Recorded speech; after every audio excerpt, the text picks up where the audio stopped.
Hello scholars, welcome back to my channel Unleash with English। आज हम class 6 की एक बहुत ही इंटरेस्टिंग स्टोरी है अ बॉटल ऑफ ड्यू। इसका एक्सप्लेनेशन देखेंगे। कुछ बुक्स में इस लेसन का नाम द मैजिक पोशन भी है, तो आपकी बुक में जो भी नाम हो इन दोनों में से एक्सप्लेनेशन सेम ही रहेगा। फाइन, तो आइए शुरू करते हैं इस बहुत ही इंटरेस्टिंग सी स्टोरी को। तो कहानी शुरू होती है रामनाथ नाम के एक व्यक्ति से। रामनाथ के पिता उसके लिए विरासत में धन दौलत और काफ़ी ज़मीन जायदाद छोड़ कर गए थे, पर रामनाथ एक भी दिन अपनी ज़मीन और खेतों की देखभाल में नहीं लगाता, क्योंकि उसका मानना यह है कि एक जादुई औषधि होती है जिससे कि वह किसी भी वस्तु को तुरंत सोने में बदल लेगा। गांव के लोग उसे जादुई औषधि का रहस्य बताने के बहाने बेवकूफ़ बनाते और उससे पैसा ऐंठ ले जाते, पर रामनाथ पर इसका कोई असर नहीं हुआ और वो जादुई औषधि बनाने की जद्दोजहद में लगा रहा। अब कहानी में एंट्री होती है रामनाथ की पत्नी मधुमती की। मधुमती यह सब देखकर बहुत परेशान रहती थी। वह सोचती थी कि यदि ऐसा ही चलता रहा, रामनाथ पानी की तरह पैसा अगर यूं ही बर्बाद करता रहा, तो वह दिन दूर नहीं जब उन्हें भीख मांगनी पड़ेगी, जब उन्हें दर दर की ठोकरें खानी पड़ेंगी, जब उनके पास एक भी पैसा नहीं बचेगा। उन्हीं दिनों रामनाथ के गांव में एक सिद्ध मुनि पधारे जिनका नाम महीपति था। रामनाथ उनका शिष्य बनकर उनकी दिन रात सेवा करने लगा। कुछ दिन बाद रामनाथ ने मुनि बाबा से जादुई औषधि के बारे में जिक्र किया। उसने मुनि बाबा से पूछा कि क्या वह इस औषधि को बनाने का रहस्य जानते हैं। मुनि बाबा ने मुस्कुराकर जवाब दिया, हाँ, मैं जानता हूँ यह जादुई औषधि कैसे बनाई जाती है, पर एक बात जान लो रामनाथ, इस जादुई औषधि को बनाने का कार्य जो है वो बहुत ही कठिन है। बहुत परिश्रम करना पड़ता है इस जादुई औषधि को प्राप्त करने के लिए। क्या तुम ये परिश्रम कर पाओगे?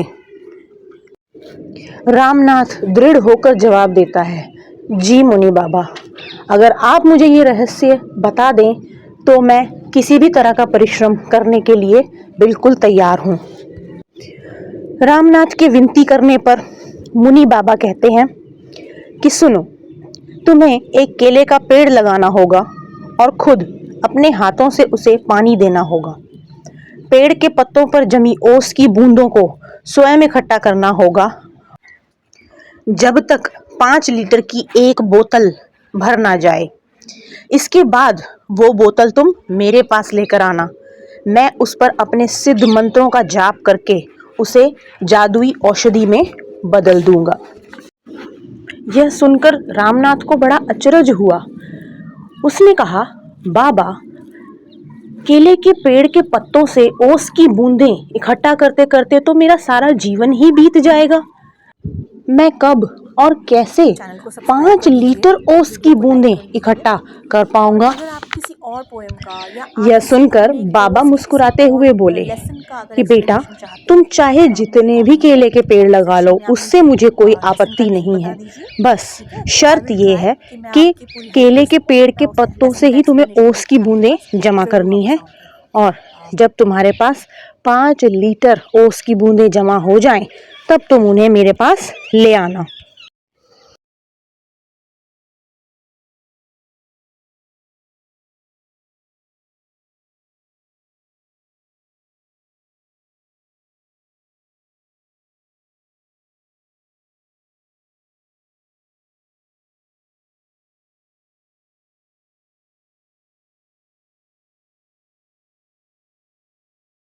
बड़ा ही उत्साहित और प्रफुल्लित होकर रामनाथ अपने घर पहुंचता है। घर पहुंचकर वो सारी बात अपनी पत्नी मधुमती से कहता है।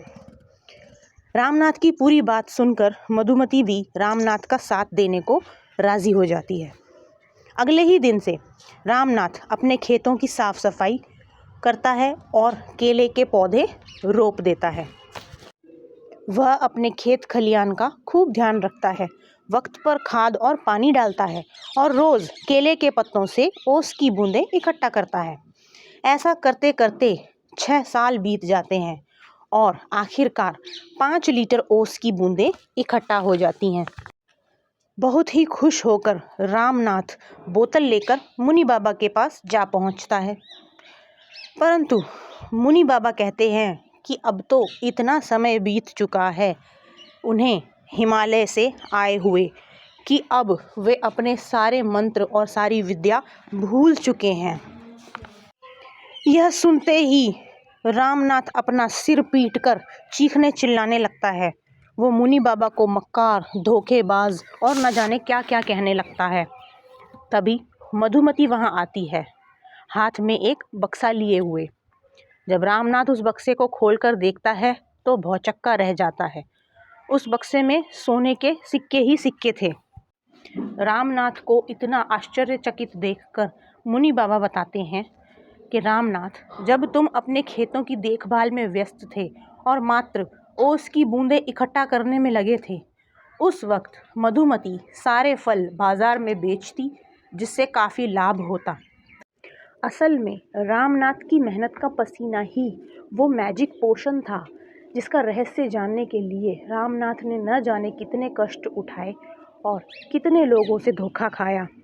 असल में रामनाथ की मेहनत का पसीना ही वो जादुई औषधि था जिसके लिए वो यहाँ वहाँ भटकता रहा। बिल्कुल उस हिरण की तरह जो कस्तूरी की खोज में जंगलों जंगलों भटकता है, पर उसे ये ज्ञात नहीं होता कि वह कस्तूरी तो खुद उसके अंदर ही समाई हुई है। तो यहाँ पर ये कहानी समाप्त होती है। आई होप आपको स्टोरी का हिंदी एक्सप्लेनेशन अच्छे से समझ आ गया होगा। लाइन बाय लाइन स्टोरी को रीड करने के लिए आप क्लास 6th की इंग्लिश रीडर बुक पूर्वी को रेफ़र करें। रीडिंग करने से आपकी रीडिंग स्किल्स भी एनहांस होंगी। आप लोगों से एक रिक्वेस्ट है, प्लीज़ चैनल को सब्सक्राइब कर लीजिए, वीडियो को लाइक कर लीजिए।